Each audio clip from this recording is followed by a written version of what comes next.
Rail স্টেশনে এই মুহূর্তে হাঁটু পরিমাণ পানি, এদিকে হাসনাট আরও চরম অবনতির মধ্যে আছে বন্যার দুর্গত এলাকা।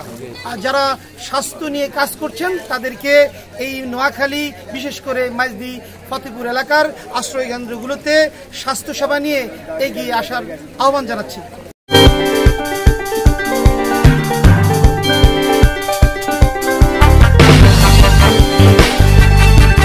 নোয়াখালী বন্যার সর্বশেষ পরিস্থিতি নিয়ে নোয়াখালী ২ নং ওয়ার্ড মাইজদি রেল স্টেশন থেকে আমি রানা স্বাগত জানাচ্ছি মেঘনা 24। কয়েকদিনের চলমান বৃষ্টি ও জোয়ারের পানিতে ডুবে গেছে পুরো নোয়াখালী, ডুবে গেছে অধিকাংশ বাড়িঘর। ফতেপুর এলাকায় বেশ কয়েকটি স্কুল ও মাদ্রাসাকে আশ্রয় কেন্দ্র হিসাবে ঘোষণা করা হয়েছে।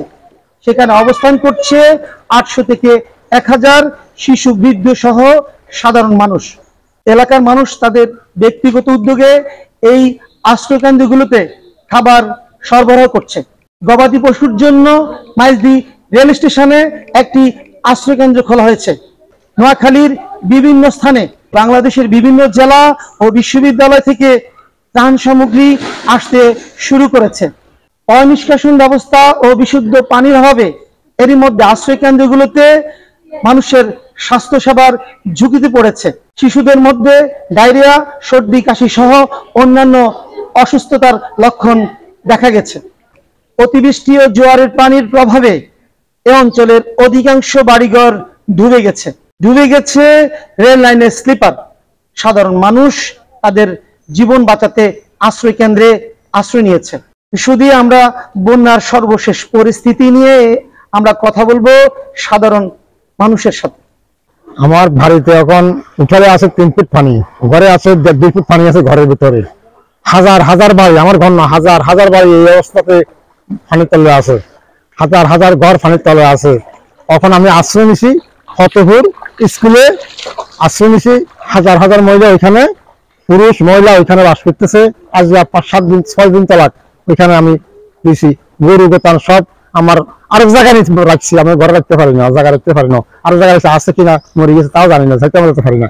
মাইজদি স্টেশন নুরজান তাহফিজুল কোরআন আরবি মাদ্রাসাকে আশ্রয় কেন্দ্র হিসেবে ঘোষণা করা হয়েছে। আমি এই মাদ্রাসার শিক্ষক। আমি আমার সহপরিবার নিয়ে এবং এলাকার বন্যার্ত মানুষদেরকে নিয়ে অত্র প্রতিষ্ঠানে আশ্রয় কেন্দ্রে অবস্থান করতেছি। বন্যার পরিস্থিতি নিয়ে এই মুহূর্তে আমি আছি মাইজদি রেল লাইন স্টেশন। আমি এখানকার বন্যা দুর্গত মানুষের সাথে কথা বলছি যারা এই মুহূর্তে রেল লাইন স্টেশনে অবস্থান করছেন। আপনার এলাকার পরিস্থিতি কি?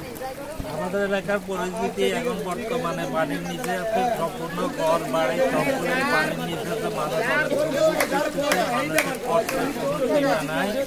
মানুষ কি খাবে, কি করবে, কোনো ধরনের কোনো ব্যবস্থা নাই। যদি কেউ পারেন সবাই মানুষের মাঝে আসি, যদি দাঁড়াইতে পারেন তাহলে ইনশাআল্লাহ সবাই দোয়া পাবে। এই নিয়ে আমি সবার কাছে অনুরোধ করতেছি যে আমাদের মাইজদি রেল স্টেশনের মাধ্যমে পানি প্রায় বড়গিরের উপরে আছে। গ্রামের দিকে 100 পূর্ব সাইডে গেলে পূর্ব সাইডে প্রায় 10 ফুট 12 ফুট পানি আছে। এখন সবাই ঘর বাড়ি চলে গেছে। যদি পারেন কেউ সহযোগিতা করবেন, এটাই আপনাদের কাছে মাইজদি স্টেশন সংগঠন। আমরা এখানে আমাদের সবাই মিলে কাজ করতেছি। আমাদের বড় বাড়ি থেকে ছোটো করে সবাই একতাবদ্ধ হয়ে কাজ করতেছি। এখন আমাদের এখানে পর্যাপ্ত পরিমাণে সব জিনিস পাইতেছি না।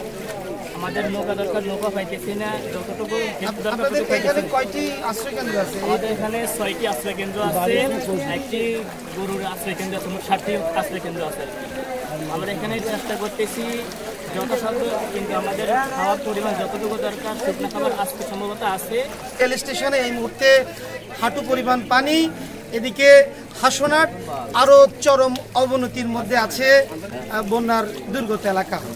চলমান এই পরিস্থিতিতে বাংলাদেশের বিভিন্ন স্থান থেকে ত্রাণ কার্যক্রম অব্যাহত আছে। আমরা একজন ভলান্টিয়ারের মাধ্যমে আমরা জানতে পেরেছি যে আশ্রয় কেন্দ্রগুলোতে স্বাস্থ্যসেবার পর্যাপ্ত অভাব রয়েছে। তারা বিভিন্ন স্বাস্থ্য ঝুঁকিতে আছেন। যারা স্বাস্থ্য নিয়ে কাজ করছেন তাদেরকে এই নোয়াখালী বিশেষ করে মাইজদি ফতেপুর এলাকার আশ্রয় কেন্দ্রগুলোতে স্বাস্থ্যসেবা নিয়ে এগিয়ে আসার আহ্বান জানাচ্ছি। নোয়াখালী মাইজদি রেল স্টেশন থেকে আমি রানা, মেঘনা 24।